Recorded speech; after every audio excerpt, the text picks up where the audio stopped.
One morning, Charlie meets Nick and everything changes. Episode 1 introduces our main characters and their surroundings, but we mostly see the world through Charlie's POV. When Charlie arrives one morning, the teacher tells him he'll be seated next to a rugby player named Nick. Charlie doesn't seem too excited about it. The world of sports is not always the most welcoming to gay people.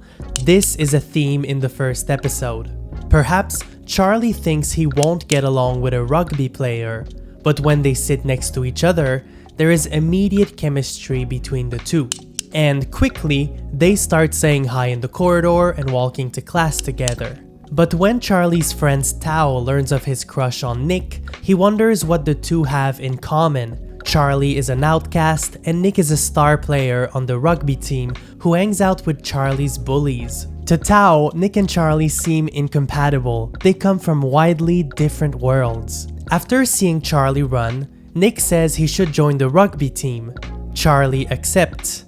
But as he makes it to the changing room, he hears the team laugh at the idea of him joining. He hears them say, quote, "Everyone knows he's gay." That's what I mean when I say that sports are not always the most welcoming to gay teenagers. If it weren't for Nick, Charlie probably would have quit on the spot. But Nick helps Charlie improve and integrate the team. It's also an opportunity for Nick and Charlie to spend time together and get closer. They quite literally tackle each other and start developing physical proximity. Being in the closet and the secrecy of gay relationships in high school is one of the prevalent themes of this episode. At the beginning, Charlie entertains a secret romance with a closeted guy named Ben, who often asks Charlie to meet secretly away from onlookers. All Ben wants is to kiss a boy, and he uses Charlie to fulfill his same-sex attraction. He wants Charlie not to tell anyone. But Ben goes a step further and ignores Charlie in the corridors. He even says he doesn't know him. In short, Ben is using Charlie, but he does not fully understand that at first, until he sees Ben kissing a girl in public. Now, Charlie is slowly realizing he's being played. While some characters like Ben hide in the closet, others live their truth. This is the case for Elle, a trans girl who used to hang out with Charlie and his friends, but has since transferred to an all-girls school. Tao and Elle seem close and appear to text frequently. Episode 1 also portrays the importance of allies in schools. Charlie sometimes eats lunch in the arts classroom, where the teacher is seen wearing a pride flag pin. This classroom is portrayed as a safe space throughout season 1. Charlie opens up to the teacher and even asks for advice. Episode 1 also discusses consent. When Ben asks Charlie to meet him in secret once again, Charlie decides to confront him about his behavior. But Ben does not care. All he wants is to kiss Charlie, who outright refuses. Charlie clearly does not consent. Ben forces himself on Charlie anyway, and he's much stronger than Charlie, so even if he tries to push him away, he can't. Nick comes to Charlie's rescue. At the end of episode 1, it's clear that Nick and Charlie are experiencing the start of what will become a teenage romance. Please consider subscribing. I plan to cover season 2 of Heartstopper and volume 1 of the graphic novel before season 3 drops. Thanks. Episode 2 further explores Nick and Charlie's developing relationship. It's also evident that they don't have the same high school experience. It seems more difficult for Nick, who partakes in traditionally masculine activities like rugby, to embrace his sexuality. Charlie knows he's gay, but Nick is confused. He doesn't really know how he identifies, although everyone expects him to be straight. It can sometimes be hard for gay teenagers to experience high school romance because they don't know who's gay and who's bi and who's not. This is a theme of the second episode. Charlie thanks Nick for being, quote, his supportive straight friend in the aftermath of the incident with Ben. This is very relatable to the high school experience. Many straight teenagers are uncomfortable befriending gay teenagers because they fear others will think they're gay, or they fear that a gay guy will hit on them. Charlie does not know that Nick is bisexual. He has a crush on him, but what if Nick is straight? He would not want to lose his friend. So by calling Nick straight, Charlie signals to him that he's not trying to make him gay, but he's also hoping Nick will come out to him. He doesn't. We previously discussed a similar dynamic in my Love Simon video. Tao tells Charlie he should stop pursuing Nick because he's quite obviously straight. How could the star of the rugby team be into men? There's so little representation of same-sex relationships in sports that it can sometimes be difficult for people to imagine male athletes being gay or bi. Charlie insists that masculine guys can be gay and that bisexual people exist, but he also admits that Nick told him he was straight. Charlie's friends don't want him to get hurt, so they try to discourage him from falling in love with a straight guy. In reality, Nick also has a crush on Charlie, but he's hiding it from his friends, who are not open-minded. When one of his friends suspects Nick is texting with his girl crush, she teases him a little, and Nick hides his phone. He was texting with Charlie. Episode 2 starts to explore the characters' family dynamics. When Nick invites Charlie to hang out at his house, it feels like a safe space for both of them. They flirt a little, Nick says he likes Charlie's haircut, they play a video game in his bedroom, and then it snows, they run outside. It doesn't feel like they need to hide. After Charlie leaves, Nick's mom notes how Charlie is different from his other friends. She says Nick seems more like himself around Charlie. It suggests his mom knows what's up, but it's unclear if she really does. In episode 1, we were briefly introduced to Charlie's sister, who is aware that he's gay and is supportive. When Charlie invites Nick to his house, it feels like a safe space too. They both seem to be evolving in safe and open environments. Episode 2 also discusses the coming out experience. The fact that Charlie is out to Nick, but Nick is not out to Charlie, complicates things. It makes it difficult for Charlie to know if Nick is flirting with him or if they're platonic friends. Despite that, Charlie continues to pursue Nick. He's convinced that Nick has been flirting with him. And he's right, Nick is quite obviously flirting with Charlie. But Nick is petrified to take it further with Charlie, even holding hands seems like a big step to him. Despite that, at the end of episode 2, Nick hugs Charlie. When he leaves, his sister says, quote, "I don't think he's straight." While we're on the subject, my cousin and I launched a queer-owned brand. The idea for the brand came last year when people were heavily questioning the so-called corporate pride. This neon tote bag is our first product. We make quality products so you can take them everywhere, even on the road. All Huppé products are locally made and eco-friendly, making us an ethical brand. Our products are limited edition, so hurry up!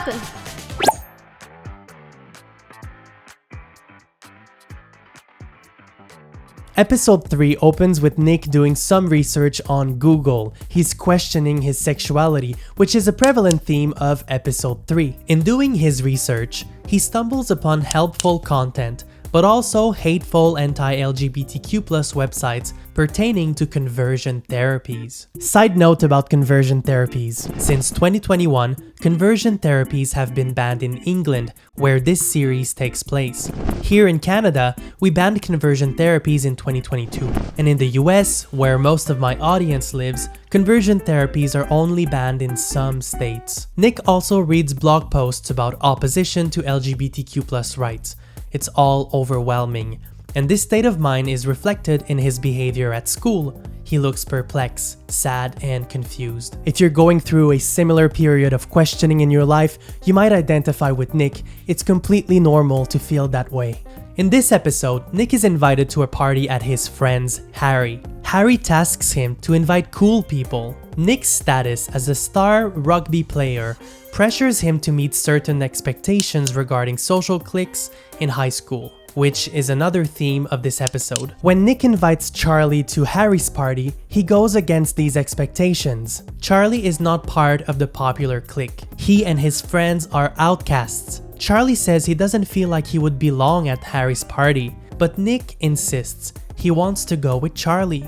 When Charlie tells his friends about the party, Elle says, quote, "Oh my god, you're going to a popular people party," which is not the norm for their group of friends. But Charlie forgot that Tao had invited them to his house for a movie night. This is something they seem to be doing often. Tao says movie nights are sacred. He's disappointed that Charlie bails on them because he's invited to a party with the popular clique. When Charlie gets to the party, he's a little out of place. He doesn't know anybody, so he's happy to find Nick. But when the two find a corner to chat, Harry and his gang pressure Nick to make a move on a girl named Tara. Harry even takes Nick away from Charlie and forces him to interact with Tara. This situation is obviously uncomfortable for Nick, Charlie, and Tara. Nick apologizes to Tara for his friend's behavior. Nick and Tara are just not into each other. In fact, she's a lesbian and she has a girlfriend named Darcy. More on Tara and Darcy later. Meanwhile, Charlie's friends have their planned movie night. But since Isaac is sick, Elle and Tao end up hanging out alone. This allows them to get closer and even develop their friendship that's slowly becoming a romance. Tao says Charlie has changed and that he should not be hanging out with Harry. Charlie should be hanging out with them. But Elle offers a nuanced perspective. She says Charlie is not at Harry's party to see Harry, and that sometimes change is not such a bad thing. After all, Harry's party can't be that bad. For the first time, the show portrays real instances of homophobia. At the party, Nick is confronted by Harry and his gang. They make fun of him for bringing Charlie. They say he's nerdy and not worthy of this party. They ask if Nick feels sorry for Charlie because he's gay and if he thinks he has a crush on him. Nick tells Harry he's being homophobic. He essentially stands up to bullies. Similarly, when Charlie comes face to face with Ben at the party, he stands up to him, pushes him, and tells him to leave him alone. When Charlie tells Nick about it, he says he's proud of it, and they hold hands for the first time. Instances of healthy physical proximity are portrayed in this episode. We see a lesbian couple kiss, we see Elle and Tao hold hands. Nick asks Charlie if he wants to find a quiet corner. That's when Nick sorta comes out to Charlie, and the two finally kiss. But they're interrupted by Harry, who's looking for Nick to make peace with him after their altercation. Nick panics and leaves Charlie behind. Charlie takes this as a rejection. This episode introduces Charlie's dad, who drives him to Harry's party. I think Heartstopper portrays responsible parenting. Obviously, Charlie's dad has been to high school parties in his youth. He knows what's up. He gives Charlie a curfew telling him he'll pick him up at 10 p.m. He also says if he needs anything, to just call him. This is something my parents did whenever we had high school parties. Where I'm from, high school parties, mostly in secondary 4 and 5, often involve alcohol. My parents always said if I needed help or a ride home, they'd always be available. No questions asked, no judgment, which is why I always felt safe asking my parents for help. When Charlie jumps in his dad's car after the party, he starts crying. He's filled with conflicting emotions. He kissed Nick, which was a positive experience, but he also feels abandoned by him. His father consoles him. I think this is a healthy portrayal of parenting and masculinity. If you're new to my channel, you might also like previous videos like my reviews of Love, Simon, Brokeback Mountain, and Call Me By Your Name. Episode 4 starts the day after the party. Nick shows up at Charlie's house to apologize, but when his mom comes by, Charlie suggests they should go to his bedroom to talk privately. Side note about bedrooms. Many intimate moments, both physical and emotional, happen in the safety of the characters' bedrooms. I think it's important for teenagers to have their own space in the house, away from parents. This is not a specific theme of episode 4, but it's recurring throughout the season. Now in the privacy of his bedroom, Charlie says he should not have kissed Nick. He thinks Nick ghosted him at the party because he crossed the line. He fears he'll lose Nick as a friend, but instead, Nick kisses Charlie. And Nick apologizes for running away. He explains how he freaked out because he was confused. He says he's having a, quote, proper full-on gay crisis, which is one of the themes of episode 4. Nick repeatedly talks about being confused. This is totally normal and expected for teenagers who are coming to terms with their identity. In previous episodes, Nick came to Charlie's rescue when he was vulnerable. Now, the roles are inverted. Charlie, who has come to terms with his own sexuality, is well equipped to help Nick come to terms with who he is. He finds comfort in Charlie's embrace. Nick says he needs time to figure it all out, which is totally normal. And he asks Charlie if he would feel comfortable with keeping their relationship down low at school for the time being, since he's not ready to come out yet.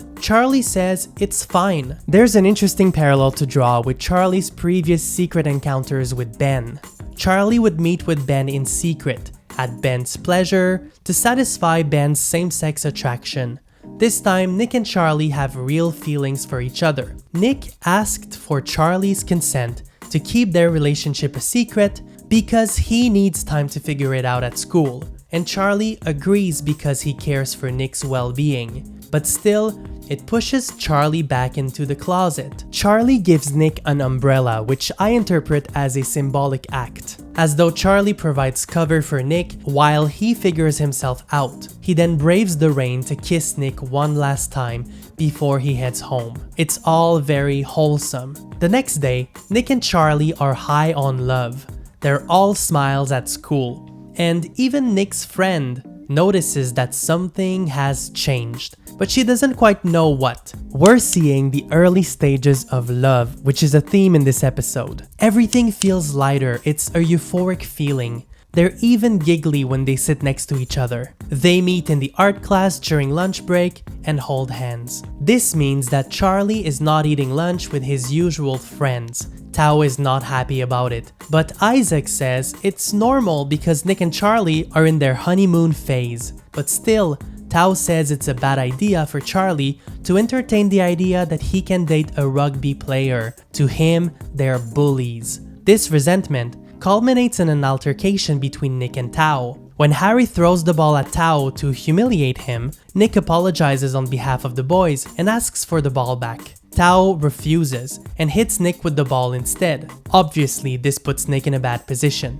Tao is Charlie's close friend, so he thinks it's best to just move on. Sports makes a comeback as a theme in this episode. Charlie really feels out of place and isolated on the rugby team. He's not confident on the field, and he's being called out for it. When their coach gives him advice, Charlie says, quote, "It's hard to be confident when they all see me as the stereotypical gay boy who can't do sports." She replies, quote, "A lot of gay people are good at sports, Charlie." And she's right. It's easy to forget, but there are many examples of queer athletes in professional sports. Think of Megan Rapinoe, Tom Daley, Gus Kenworthy, and many more. Still, it doesn't make it easier for regular gay teenagers to join sports teams, knowing it's not usually the most welcoming environment. This affects Charlie's performance on the field, but his conversation with the coach seems to have given Charlie newfound motivation to defy stereotypes. When Charlie tells Nick that Tao and his friends are coming to see them play, Nick decides it's best not to mention his altercation with Tao. Charlie tells Nick not to worry about his friends hanging out at the rugby field. He says there's no chance they'll out him. But that promise might be complicated to keep since Elle brought friends from her all-girls school who heard rumors of Charlie and Nick getting close, and she outright confronts him with the rumor. So Charlie is put in a difficult position. On the one hand, he promised Nick he'd keep their relationship down low. But at the same time, he starts to fear that Nick will be outed because of his extended group of friends. This is one of the themes of this episode, and it rests at the intersection of sports because it all happens on the sideline of their rugby game. Charlie insists that him and Nick are platonic friends. When the game starts, the boys panic. Their school is playing against a specialized sports school, and Charlie wonders why they all look like grown men. Their team stands no chance. This game also highlights Charlie's double social life. On the sideline are his longtime friends. They're nerds and are described as outcasts. And when Tao sees Harry and Charlie together, he's outraged that Charlie is making friends with the bullies. He says their friend group is falling apart. When the game starts, the sun's out. But as the game progresses, it starts to pour rain and Charlie gets injured. At the beginning of the episode, rain is used to show how Charlie provides cover for Nick. Now, rain is used to show how Nick can't extend the same cover to Charlie. His fear of being outed gets in the way of helping Charlie. After the game, Nick visits Charlie in the recovery room. They're alone. Charlie says he feels bad for being needy and getting injured because he knows it draws attention to their relationship. He feels like he's messing up their agreement to keep it a secret. But Nick says he's the one who should apologize. It's clear that Nick is growing uncomfortable with the pressure that he's putting on Charlie to keep their relationship a secret. But Nick isn't quite ready to come out. So much so that when a girl asks him out in front of his friends, he agrees to go on a date to keep up appearances with his friends. But Tao and Elle also happen to witness the scene. Episode 4 ends on a cliffhanger, meaning that we are halfway through season 1 of Heartstopper. So far, we discussed themes of identity, love, sports, consent, social pressures, family, and more. Episodes 1 to 4 share one overarching theme: self-discovery. Charlie discovers his self-worth. He deserves better than his relationship with Ben, who was using him for physical contact. As for Nick, he initially questioned his sexuality, and eventually, he starts to embrace his attraction to Charlie, but in the face of homophobic comments and social pressures, he hasn't mustered the courage to come out yet. By the way, if you enjoyed this video, consider clicking the like button. It really helps with the algorithm. I would also love to know what this series means to you. I know it's been affirming for many people, so let me know in the comments section. I cannot wait to read all your comments.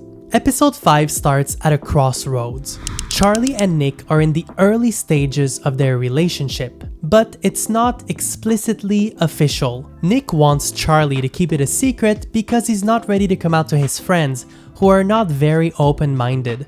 To keep up with appearances in front of the rugby team, Nick accepted to go on a date with a girl, something that unfolded in front of Charlie's friends Tao and Elle, who view this as a betrayal of Charlie's trust. What would you do if you were in Tao and Elle's position? From their perspective, Charlie is pursuing a straight dude, and they saw him accept to go on a date with a girl. It seems like Nick is playing games. Would you tell Charlie, or would you keep it hush-hush? This dilemma is at the center of episode 5. Tao says there's never a good time to tell someone that their crush is going on a date with someone else. He also says, point blank, that he does not like Nick, and Tao toys with the idea of using this against Nick to hurt him, but Elle holds him back. Elle and Tao ultimately decide it's best to tell Charlie. Fair enough, I would too if I were in their position. When Charlie comes back in the room, he mentions he wants to invite Nick to his birthday later that week. In the face of Charlie's enthusiasm, Tao and Elle chicken out. They don't tell him what they know about Nick. Another dilemma is unfolding in this episode. Obviously, Nick feels bad he accepted to go on a date with this girl because he's really into Charlie. Despite his friends hyping up his date with her, he tries to back out. But plot twist, she tells him her dog died last night, so Nick doesn't find the courage to cancel the date. Pressure mounts when Charlie invites Nick to his birthday. Nick says he'll be there, but Charlie's birthday coincides with the date, so Nick will have to pick Charlie or the girl. Harry and the rugby team continue to bully Charlie and his friends. This escalates into another altercation, this time between Tao and Harry. It all happens in front of Charlie and Nick. Nick intervenes and asks Harry to stop picking on people for no reason. Harry asks Nick if he's, quote, gay for them. This is obviously awkward for Nick and Charlie, but also for Tao, who knows Charlie has a crush on Nick. Tao calls out Harry's homophobia. He says he's weak for resulting in homophobic insults. But when they leave, Charlie tells Tao his exchange with Harry is putting him in an awkward position because he wants to protect Nick. Tao says they can't let Harry bully them with no impunity. This whole situation places Nick in an impossible position, so he decides to ask his mom for advice. He says he wants to go to Charlie's birthday, but he has a date with a girl. His mom asks him if he likes the girl, and he responds, well, her dog died. Nick explains that he accepted to go on a date with her because he felt pressure to say yes. He says a lot of people expect them to date. He wanted to bail out, but then her dog died and now he feels guilty for disappointing her during a difficult time. His mom gives him good advice. She says, quote, "You should not go with someone just because you feel sorry for them." But then she adds, quote, "Don't worry, the right girl will come along." Earlier in the season, Nick's mom gave viewers like us the impression that she knew what was going on between Charlie and her son. Now, we're not so sure. Maybe she suspects he's into Charlie, but doesn't want to force him to come out. Or maybe she's completely oblivious to the situation. Nonetheless, Nick follows his mom's advice and decides to go to Charlie's birthday. And Charlie is over the moon.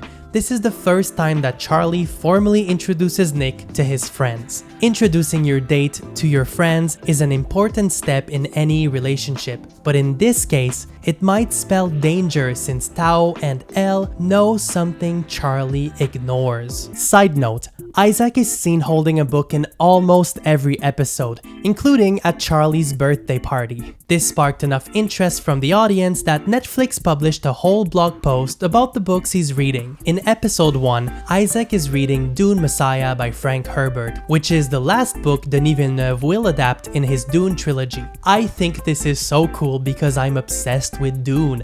I even made videos about the new movies on my channel. In episode 2, he's reading Naruto Volume 72. If anyone knows what this volume is about, let us know in the comments. I'm not familiar with Naruto. In episode 3, he's seen holding a book about quantum mechanics. In episode 4, Isaac is reading a murder mystery titled A Good Girl's Guide to Murder. Also in episode 4, when the group is at the rugby field, he coincidentally reads the autobiography of Gareth Thomas, a professional rugby player. At the beginning of episode 5, at the sleepover, he's seen reading Pride and Prejudice. As you see, some of the books he's reading are coded to fit the narrative on screen. I'll point out the other books Isaac is reading as we go along. The rest of episode 5 heavily revolves around the theme of friendship and how a significant other integrates with one's circle of friends. Back at the bowling alley, Tao is really not happy with Nick being at Charlie's birthday, and he's not hiding it well. Isaac is seen holding a book titled Radio Silence by Alice Oseman, who is the author of Heartstopper.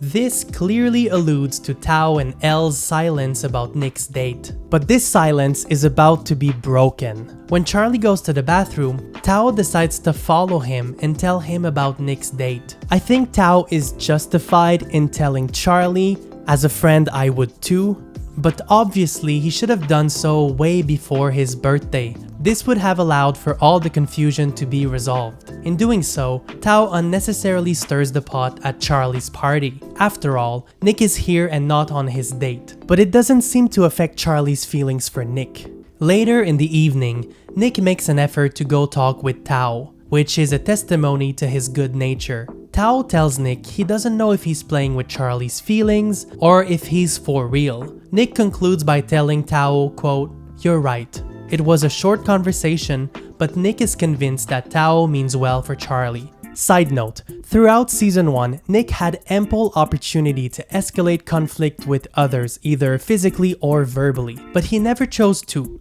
at least so far. He could have escalated the conflict with Ben into a fight, but he didn't. He could have escalated his argument with Harry over his homophobia, but he didn't. He could have escalated his conflict with Tao over the rugby ball, but he didn't. And he could have escalated the conflict with Tao at the bowling alley, but he didn't.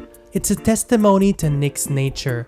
He prefers to avoid conflict. It doesn't always serve him though. For example, he should have said no to a date, but he didn't. Similarly, he doesn't entirely resolve his conflict with Tao. He avoids it. With Charlie, Nick is more comfortable addressing complicated topics. Like his mom suggested in a previous episode, he's more himself around Charlie. So immediately after his conversation with Tao, Nick is very open with Charlie. He tells him everything about the date.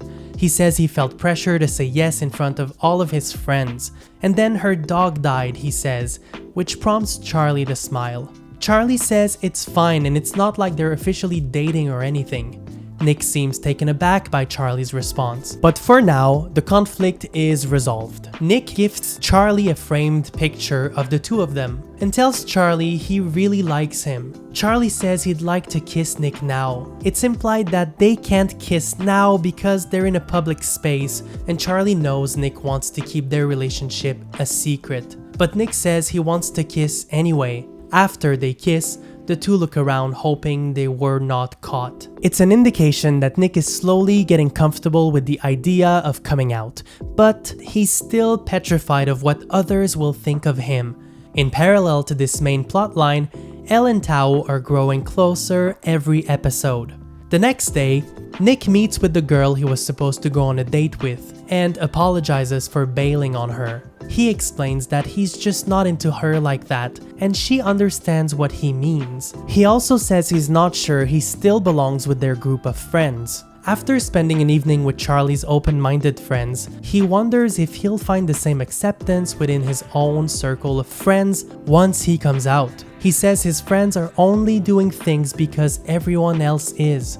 I think Nick is right to question whether his friends would accept him for being bi, and whether they would embrace his relationship with Charlie the way Charlie's friends ultimately embraced him. The notion of acceptance within a group of peers reminds me of a graphic novel titled Flamer. It tells the story of a gay teenager trying to fit in with other boys during a summer camp. I covered this book on my channel if you're interested. Episode 6 opens with Nick and his mother watching Pirates of the Caribbean. She recounts how much Nick loved the movie as a kid. She says, quote, "I always knew it's because you liked Keira Knightley." These awkward moments are common for gay and bi teens, even though most parents are not ill-intentioned. In reality, Nick fancies Keira Knightley and Orlando Bloom. That's because he's bisexual, which is an important theme for Nick in episode 6. In a later scene, he asks Charlie, quote, "When did you know you were gay?" Charlie says he's always been sort of aware of it. This is how I personally feel, but I know everyone's different. Charlie takes for granted that everyone was always sort of aware of their sexuality like him. But Nick says he feels different about it. He says he doesn't know, quote, what he is. Charlie says Nick doesn't have to figure it out right now. Side note, throughout season 1, Charlie had ample opportunity to pressure Nick to come out, but he never did. He always allowed him to accept who he was at his own pace. When Nick asked Charlie to keep their relationship down low, Charlie could have pressured him to come out, but he didn't. When Nick told him he had an identity crisis, Charlie could have easily said, "Yeah, you're kissing me, you're definitely gay." But he didn't. Here again, Charlie makes sure Nick doesn't feel pressured to come out or to put a label on his identity. Later in the episode, Nick tells Charlie he's done some research about bisexuality and he thinks he might be bi. Episode 6 explores the role that social media play in the lives of queer teens. In his bedroom, Nick watches YouTube videos of people sharing their experiences. He relates to one content creator who shares how he came to accept his bisexuality. I think many people in the mainstream underestimate how important that kind of candid content is. Many teenagers find comfort in testimonies they can relate to. So many questions arise about yourself and who you're attracted to during your teenage years. Coming out stories and other personal testimonies available for free on YouTube help many people come to terms with who they are. So it's great to see the importance of YouTube portrayed in a show like Heartstopper. This episode also delves deeper into a lesbian relationship I have not yet covered in this video. Elle is friends with girls named Tara and Darcy. They all go to the girls-only school. Tara and Darcy have been dating for a while. Back in episode 3, Nick's friends tried to match him with Tara at Harry's party. Remember? Well, Tara and Darcy ended up dancing together all evening. They're very open about their relationship. They even joke that their music teacher is the only person who doesn't know they're a couple, or so they thought. In this episode, they come out on social media with an Instagram post, and their announcement is met with heartwarming comments, but also with homophobic ones. As someone who covers LGBTQ+ topics on this channel, I too receive homophobic comments. At this point in my life, I don't care, but these comments would have been devastating in my teenage years, which is how Tara feels about her Instagram post. This wave of homophobic comments affects her. and their announcement on social media also reverberates in real life. For instance, one classmate tells Tara, quote, "I never would have guessed that you were gay, but it's so cool and brave of you." I think this comment was meant to be nice, but it came off a bit insensitive. Other comments are outright homophobic. For instance, one girl is heard saying, quote, "Lesbians are so disgusting." And Tara notes that people were not mean to them before they came out, which is what Nick fears will happen to him if he comes out. These comments appear to affect Tara more than they affect Darcy. For the first time in the season, the concept of community is slowly emerging. For instance, when Nick meets Tara, she asks him how it's going with Charlie, and for the first time, he feels comfortable telling someone that he's sort of going out with Charlie, even though it's not official. Tara, being a lesbian and a member of the same community, likely makes it easier for Nick to talk about that stuff. He knows Tara won't judge him for being in a same-sex relationship. He still asks her to keep it a secret though, and Tara totally understands. Nick also asks her if she and Darcy are out to their friends. She mentions the Instagram post, the good and the bad that came with it. Later at lunch, Nick, Tara, and Darcy continue their conversation. He tells them he's not out yet and he doesn't really know his sexuality either. And the girls tell him it's totally fine to take his time. He doesn't have to come out until he's ready. Tara says it's hard to come out because people see you differently. To me, this is the essence of community, being able to relate to shared experiences. I think it's great that Nick can have these honest conversations outside his relationship with Charlie. That's why community is important. Nick also asks Tara if she's gay or if she's bisexual. Nick definitely liked girls before, and he definitely likes Charlie now, so he's a little confused. She says she's definitely gay, so she's not really offering much help on that matter. Nonetheless, Nick says it feels great to be able to talk openly about these things. He never had the opportunity to do so before. Darcy and Tara suggest they should go on a double date with Nick and Charlie the next day. Later that day, Nick and Charlie hang out together. Nick tells Charlie that he told Tara they were going out together, and he's over the moon about it. This moment circles back to the notion of community. Nick may not be out to the world or to his friends at school, but he's out to some people of his community, and it's incredibly affirming to Charlie. Earlier in the episode, Elle confessed to Tara and Darcy that she has a crush on Tao, so Darcy suggests they should also invite them to their date tomorrow, even though they're not official yet. The only problem is that Elle and Tao don't know Nick and Charlie are an item, but the girls say they'll keep it a secret. So the next day, they all meet for milkshakes. They're all having a great time, but Elle asks the girls to stop trying to play matchmaker. She feels like they're setting her up. Nick says they were not ill-intentioned. They thought it'd be fun to go on a triple date. That's how Elle learns that Nick and Charlie are dating. This all happens when Tao was ordering at the milkshake stand. So he's the only one who doesn't know they're dating, although he seems to suspect that something's up. After the so-called triple date, Tao and Elle finally say, quote, "I love you," but in a friendly way more so than romantically. So at the end of episode 6, with the help of their community, Charlie and Nick are slowly getting used to the idea of being out. Before we move on to the next episode, I must mention that Isaac was not featured in episode 6, so there are no books to mention. Episode 7 is interesting because Charlie and Nick are more confident in their relationship, but they continue to keep it a secret, mostly from Nick's friends and family. At the beginning of the episode, Charlie tells his sister about Nick being his boyfriend, but he asks her to keep it hush-hush because Nick is not out to his mom. This reminds me of a scene in Love, Simon, where Simon's sister learns he's gay, but must keep it a secret because their parents don't know yet. It's common for siblings of queer teenagers to know more than their parents. Nick invites Charlie to hang out with his group of friends, who are not aware they're dating. So far in season 1, Nick's circle never demonstrated acceptance of queer people.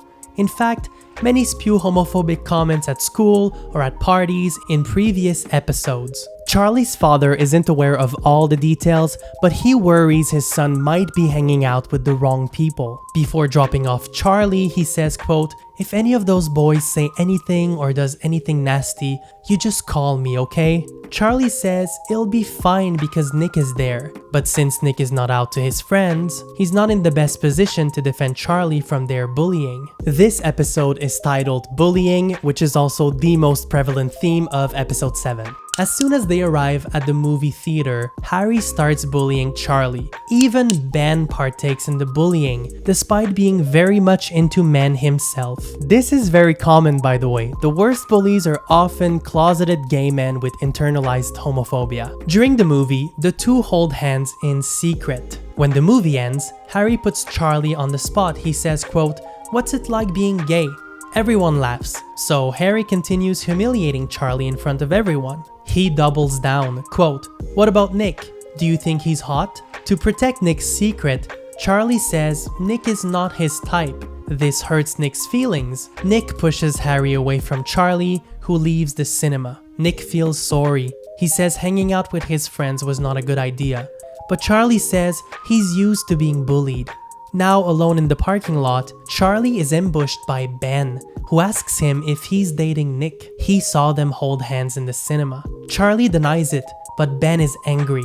He's spewing hate at Charlie. He's agitated. He says the only reason they kissed is because he felt sorry for him. Ben insists he's not even gay. But before this escalates further, Charlie's dad shows up in his car. It's worth noting how different Charlie and Nick's circle of friends are. Nick evolves in a macho environment where being attracted to men is viewed as weak. It's harder for him to come out without consequences. No wonder Ben freaks out when Charlie shows up. Charlie could out Ben if he really wanted to. On the contrary, Charlie's circle of friends is open-minded and accepting of differences, making it easier for Charlie to embrace his identity. In the car, Charlie's dad asks if he's okay. Charlie says he's fine but doesn't want to explain what happened. Many parents who are accepting of their children's sexuality still worry about how others will perceive and treat them. Back inside, Nick confronts Harry and his friends. Harry says Nick can bring a gay boy into their group and not expect them to laugh at him. Nick and Harry argue some more until Harry pushes Nick twice, and the two fight. This is really out of character for Nick, who usually avoids conflict. On the ride back with his mom, he tells her about the incident. He's disgusted with Harry's behavior. He also says he's angry his circle of friends suck so much. Nick's mom asks, quote, "Charlie is a very special friend, isn't he?" And Nick says, yeah. So Nick's mom definitely knows what's up. At least, she's aware of her son's feelings for Charlie. The next day, Harry doubles down and continues bullying Charlie. Nick later tells Charlie he fought because Harry said horrible things about him. But Charlie says he didn't have to do that because he's used to being bullied. Nick, who is not used to being bullied, thinks Charlie should not accept being humiliated in front of everyone. Nick says he doesn't want to hang out with his friends anymore, and the two hug in class. This is another subtle sign that Nick is getting used to the idea of being out at school. After all, he's in the closet because he fears his friends won't accept him, but his friends suck. So what's the point of pleasing them anyway? Later in the episode, Tao and Harry also get into a fight. This time, the whole school witnesses the altercation. Elle says she's not surprised that Harry is homophobic. She tells Tao that Harry is also transphobic. He bullied her last year. But she says he was not the only one to be mean to her. It's also during that conversation that Tao learns about Nick and Charlie going out. He's disappointed that everyone knows except for him. Later in the episode, this leads to some conflict between Charlie and Tao, who feels like they don't hang out anymore. He's hurt Charlie did not tell him about Nick. This episode also delves deeper into Elle and Tao's relationship. Romantic storylines involving trans characters are not the most common in popular media, so it's great to see this portrayed on screen. Isaac was not featured in episode 7 either, so there are no books to mention. What series should I cover next on my channel? Let me know in the comments below. I always love to read you.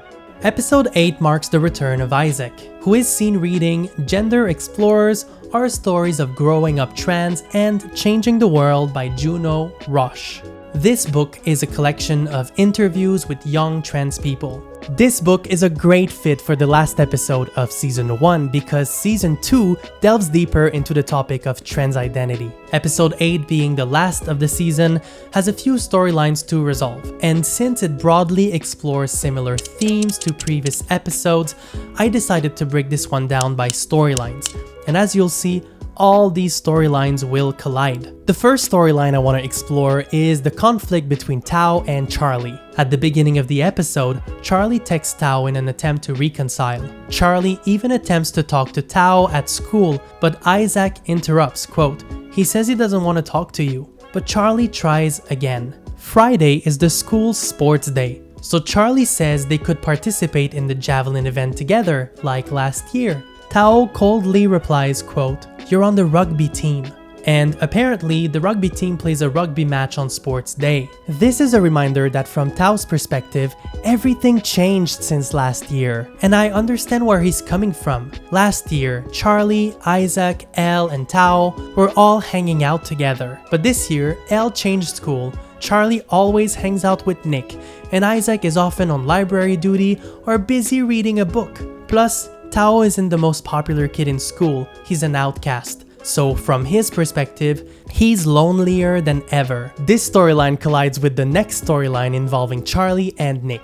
In a conversation with his sister, Charlie says it might be better for him to break up with Nick because he feels like he's ruining his life. He says that Nick has been slowly losing all his friends since they've been dating.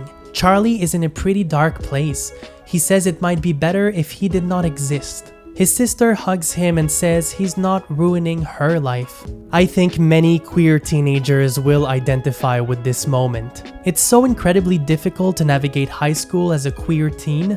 At times, it's normal to feel sad. I know I definitely felt that way from time to time, and it's good that it's being portrayed on screen because it's the truth. Luckily for Charlie, he benefits from a good support system. Many teens do, but some are not so lucky. At school, Nick wants to have lunch with Charlie, but Charlie, who worries he's ruining Nick's life, says he can't. Nick is obviously confused because from his perspective, Charlie proved to be a blessing in his life. He found joy and a new group of friends who accept him for who he is. It's a matter of perspective. It also shows how difficult it can be to communicate clearly your emotions in high school. If Charlie told Nick what he told his sister, he'd find out the positive impact he has on Nick's life. But for now, everyone is confused. Charlie, who initially joined rugby to spend time with Nick, now says he wants to quit. His coach asks if the boys are mean to him. If so, she'll intervene, but he says he's leaving point blank.